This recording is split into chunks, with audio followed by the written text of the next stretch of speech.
Hey everybody, I'm Sarah, the Real Simple Mama. I'm out here with the girls this morning and we want to talk about hopefully just a 5-minute chicken tip video, but what to do when one of your chickens passes away.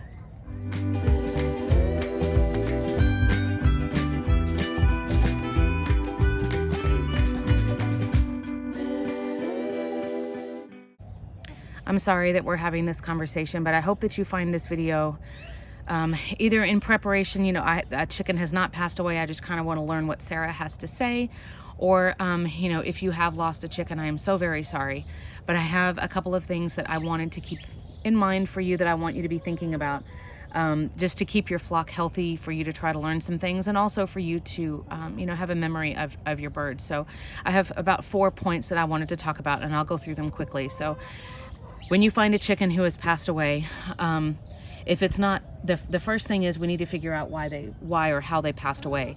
Sometimes, unfortunately, if there's been an attack or something like that, it's pretty obvious.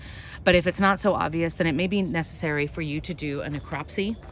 And either you can do that if you feel comfortable looking into your bird, cutting them open, basically trying to figure out what the cause was. You could start with just a basic medical check. This is my video here where you're just going around, you're looking at the coloring, you're looking at making sure there's not mites, lice, you can't see any parasites. Of course, with a bird who was passed on, that's a little bit harder to do, but you still might be able to get a little bit of information doing your own medical check. I personally have never done a necropsy. I don't know how, to be honest, but you can find local vets. Sometimes we'll do that. You can bring them the body of your bird and ask them to basically just do a medical analysis. What do you think killed this chicken? And they can say, oh, well, they were egg bound, or oh, they had cancer, or whatever the case may be. So that's the first thing. If you can't figure anything out, it might be worth it for you, if one chicken has passed away, for you to look and see, have I done any kind of deworming? Have I been doing things to help my chicken's immune system? And if you haven't been doing any of those things, to maybe put that into place. For example, if I personally deworm my chickens once or twice a year, I have had worms with my chickens. I've had chickens for 5 years. I've had worms once, and I treated it as instructed. You can see my video about what I use and why here, and how I use it, how to dose. You could see me actually dosing my chickens in this video. But then after I did the proper treatment, the worms were gone. We've never had worms again. It could be something like a respiratory illness, or like cocci, which is very nasty and it can go all the way through the flock. I will do a video in probably by the end of May about, sorry, my dogs are playing, about the different types of respiratory illnesses that your chickens can get. Like, how do I know if my chicken has a cold? Like, do chickens really get colds? And then what kind of treatments you can do for that. My chickens are watching the dogs playing. So, but in other words, the first thing I would say, and I know it's kind of morbid, and I know if you're emotional about the loss of your chicken, you may not want to, but you need to figure out, why did this chicken die? Because unfortunately, if it is something like certain types of parasites and certain types of diseases, it can wipe out your entire flock within a week or two. So unfortunately, even though we may not want to think about it, by the time you find the first chicken dead, maybe everybody's infected and you need to do something about it. So that's the first thing. The second thing, and I'm sorry, this sounds a little morbid too, but what do I do with the body? This is up to you on what you want to do. If the chicken has died and you did not cull the bird, then obviously you don't want to eat that chicken. So you need to figure out what to do. Some people throw the carcass to their own dogs. I personally don't do that. Again, we don't necessarily know why the chicken died. I don't want to create any bad habits. Normally what people do is they will either wrap the bird in plastic, like a couple of different trash bags, wrap it in a few different layers, and then you can either dispose of it just with like your city waste, or you can freeze the bird and then dispose of it after it's frozen solid. Because it gets hot here, I honestly don't do that. I feel like it just makes the problem worse.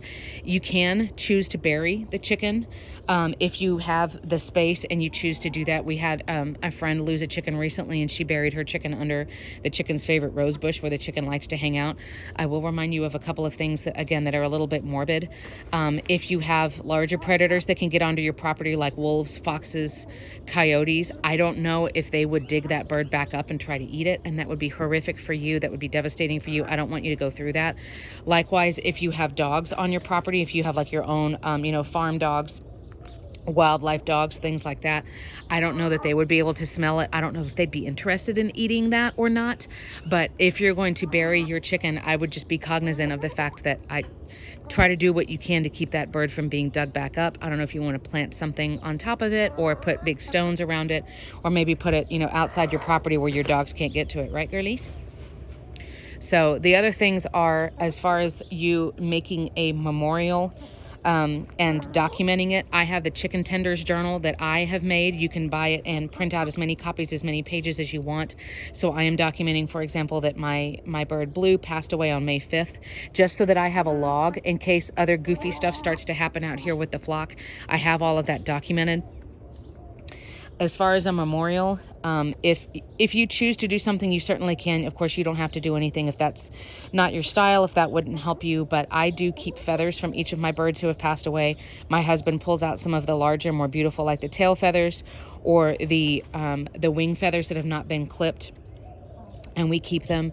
I will do a video either by the end of the summer 2022, or if I don't get to do it in the summer, then I'll do it in the winter, of making a wreath out of feathers. There is a way for you to wash feathers so that they don't get ruined, so that they're nice and clean, but they're still usable. They still look beautiful.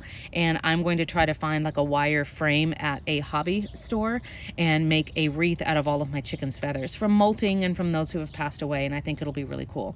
So, but when a chicken passes away, you kind of need to have a plan of, I'm sorry, I know it's kind of dark and kind of morbid to think about, but it's something that we need to think about. What do I want to do with the body? How am I going to try to figure out how this chicken died? And how am I going to protect the rest of my flock as a just in case? When Blue passed away yesterday, I did the medical check the best that I could. No other chickens are showing signs of anything. They did get a preventative dose of Denegard about a month ago, so I'm not worried about anybody being sick. Blue was just old, and she was always just honestly kind of a weak chicken, so I'm confident in her case that it was just old age. But you may be dealing with factors like the heat, like if bird flu is really bad in your area. There's lots of different things to think about, and then you can choose if there's something you want to do in regards to memorializing your chicken who has passed away. So if you need anything, here's my email address. I'm happy to help as much as I can. We're sad out here this morning. It's quiet. But hopefully we will be back soon with happier content. And I'm always here if you need anything. Thanks.